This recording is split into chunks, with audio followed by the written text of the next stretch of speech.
my God, Lucas! It's been like a long time.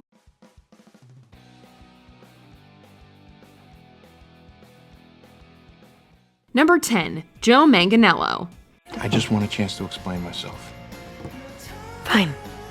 Explain. While the actor is probably best known for his work as Alcide Herveau on True Blood, he had a pretty significant storyline on One Tree Hill as well. Manganelo played Owen Morello, a recovering addict who came into our lives in the show's 5th season. Soon enough, a relationship started to blossom between him and Brooke. The bulk of his storyline revolved around his possible romance with B. Davis. There were also a lot of ups and downs, including an unfortunate incident with Millicent. You know, I haven't had a drink in over 8 years.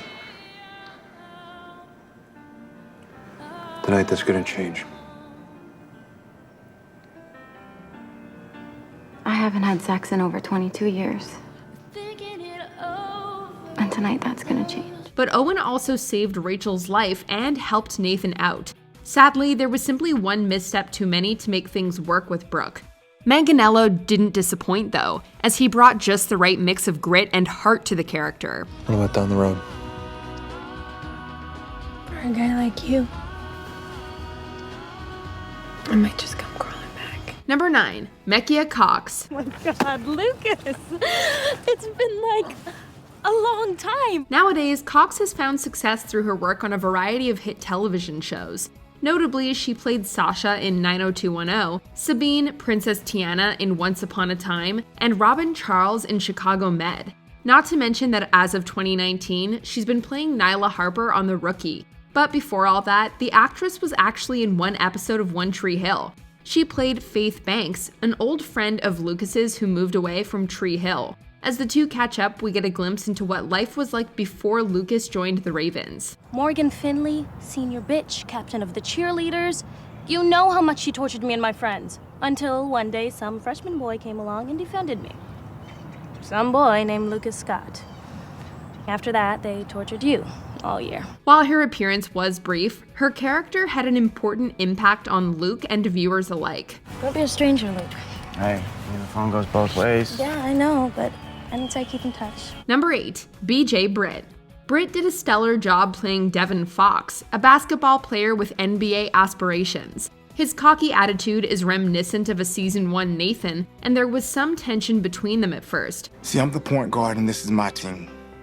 This is my shot at the NBA, and I can guarantee I ain't throwing it away like you did. Eventually, Devin opened up and we realized he just wanted what was best for his family. What you looking at, 12? Not the only one with a family. Funnily enough, the actor also played a referee on the show all the way back in Season 1. You two! Get out of here! Clearly, he left a lasting impression. Of course, his work on One Tree Hill is not what he's known for. You probably recognize him from his role as Antoine Triplett on Agents of S.H.I.E.L.D. or as Paul Patterson Jr. in Being Mary Jane. But one thing's for sure, no matter the role, Britt always brings it. Get comfortable, 15. Get real comfortable. Number 7, Pete Wentz. You know who's up next? Fall Out Boy. Yeah, I heard that band sucks. The bass player's pretty cool. We all know Pete Wentz as Fall Out Boy's bassist. Music was always a big part of One Tree Hill's identity, so fans were in for a treat when the band made an appearance to play at Trick nightclub in Season 3. While that's where the story ended for most of the band members, Wentz got a bigger storyline. In one of the show's more unrealistic plot points, he had a brief romance with Peyton Sawyer herself. Since we know each other so well, I guess it's okay if I do this. When Wentz wanted to pursue things further with her, she eventually realized she missed Jake Jagielski and broke things off. Sure, it was a little out of the box, but it was a fun time, so we're not complaining. I'm gonna miss you. Is it okay if I miss you? You better. Number 6, Nick Lachey. Pete Wentz wasn't the only musician that had a guest role on the hit drama series.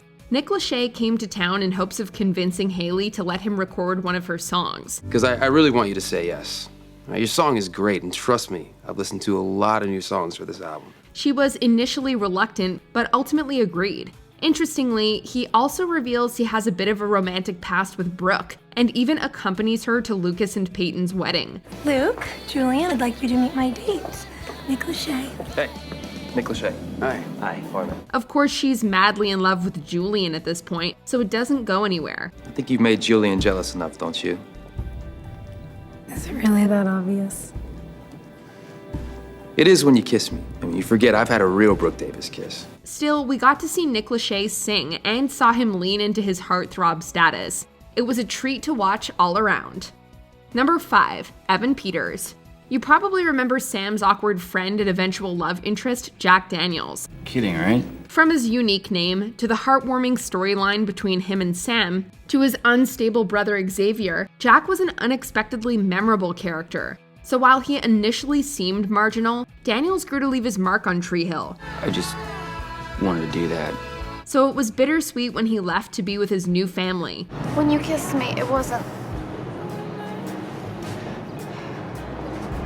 nice. But what fans may not have realized is that the actor behind the role was none other than Evan Peters. Since appearing on One Tree Hill, the actor has found success through roles in American Horror Story, Pose, and a number of X-Men films. At the end of the day, though, we'll always think of him as Jack first. Did you read the book?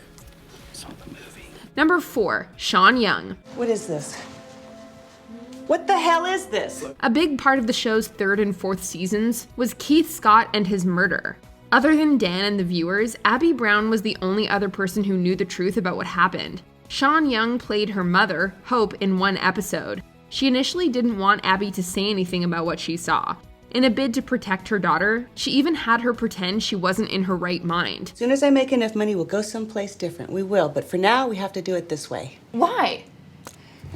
Because I say so, that's why. Eventually, Abby told Lucas the truth about Keith's death, and she left town alongside her mother. It was your father, Dan Scott. He killed Keith. Of course, Young has an extensive filmography that goes far beyond this role, with parts in Blade Runner and No Way Out, just to name a few. Number 3, Tori Devito. Mommy! It's me, Nanny Carrie. Open up. No, Mama says you're a bad person. Oh, that's not true. I love you, remember? Remember Nanny Carrie?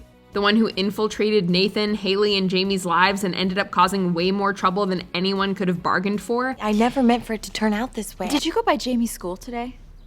Jamie looks at me as family. I was just saying goodbye. Well, not everyone remembers that it was Tori Devito, who played Melissa Hastings on Pretty Little Liars and Dr. Natalie Manning in Chicago Med since 2015, who brought her to life.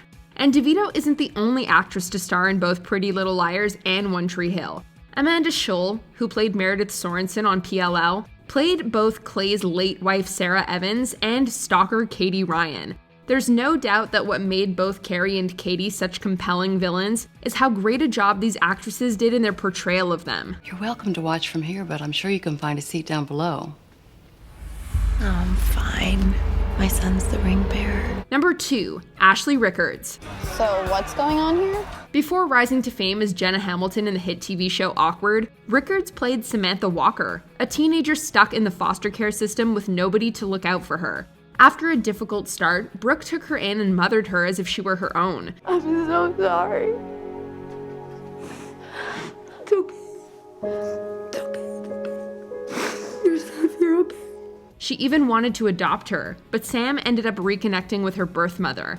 Rickards' portrayal of the character was stellar, as she found a way to strike the perfect balance between the character's tough exterior and her softer interior. No, she gave me up. She doesn't want me, right? What does she want now, to say she's sorry? We won't lie, we shed a tear or two when Sam and B. Davis parted ways, thanks in large part to the on-screen synergy between Ashley Rickards and Sophia Bush. You're so good to me. Because I love you, no matter what.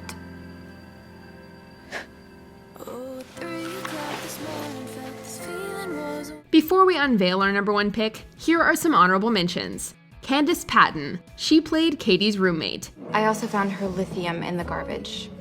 Her behavior gets a little unpredictable without it. Maria Menounos. She played Emily Jules Chambers, a woman Dan Scott hired to seduce his brother. The wedding was never part of the plan. It changed. I told Dan I wanted out. I fell in love with Keith for real. Kevin Federline. He played Jason, J-Fed Federline, an obnoxious band member. You're just upset because the talent left your band. Come on. Not as upset as I am that you left your granny panties in my bed. Kid Cudi. He played himself and helped Erin Macri believe in herself. From what I heard, you might be the one that everyone leaves here talking about tonight. I'm sorry? Well, if you're half as good at what Haley's been saying, you're gonna be a tough act to follow. I'm opening. You're opening, yes. And I'm really looking forward to hearing your stuff. It's gonna be a great night. Quentin Aaron. He played Tommy, a fellow student in Nathan's business class. Good looking out, though. No big deal. Yeah, it is. He's a scary dude. Number 1, James Vanderbeek. Got to be kidding me.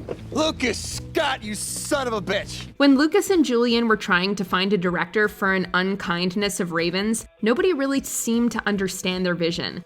Chief amongst the candidates with a warped view of what the movie should be was Adam Reese, who ended up getting the job. We're talking box office, baby! You're king of the world!